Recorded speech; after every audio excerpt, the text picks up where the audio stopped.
Jacob also went on his way, and the angels of God met him. When Jacob saw them, he said, "This is the camp of God." So he named that place Mahanaim.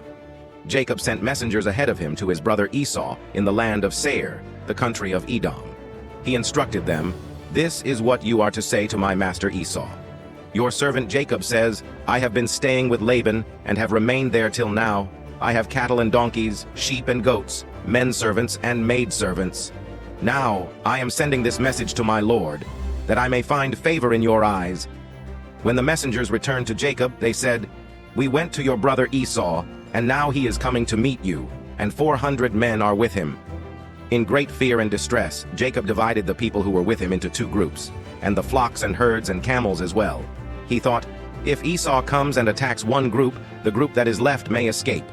Then Jacob prayed, "O God of my father Abraham, God of my father Isaac, O Lord, who said to me, 'Go back to your country and your relatives, and I will make you prosper,' I am unworthy of all the kindness and faithfulness you have shown your servant. I had only my staff when I crossed this Jordan, but now I have become 2 groups. Save me, I pray, from the hand of my brother Esau, for I am afraid he will come and attack me, and also the mothers with their children. But you have said, 'I will surely make you prosper and will make your descendants like the sand of the sea, which cannot be counted.'" He spent the night there, and from what he had with him, he selected a gift for his brother Esau, 200 female goats and 20 male goats, 200 ewes and 20 rams, 30 female camels with their young, 40 cows and 10 bulls, and 20 female donkeys and 10 male donkeys.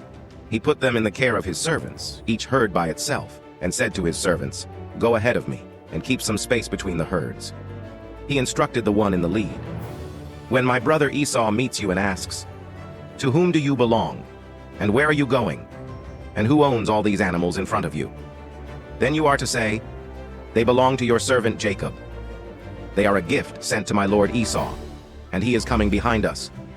He also instructed the second, the third, and all the others who followed the herds, "You are to say the same thing to Esau when you meet him, and be sure to say, 'Your servant Jacob is coming behind us.'"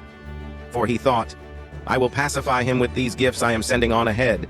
Later when I see him, perhaps he will receive me." So Jacob's gifts went on ahead of him, but he himself spent the night in the camp.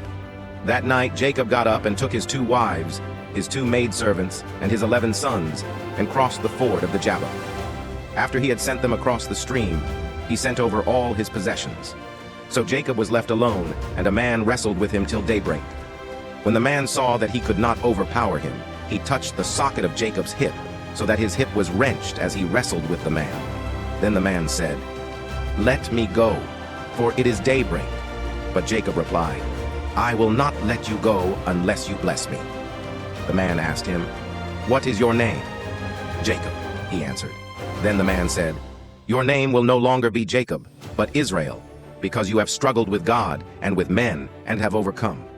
Jacob said, "Please tell me your name." But he replied, "Why do you ask my name?" Then he blessed him there.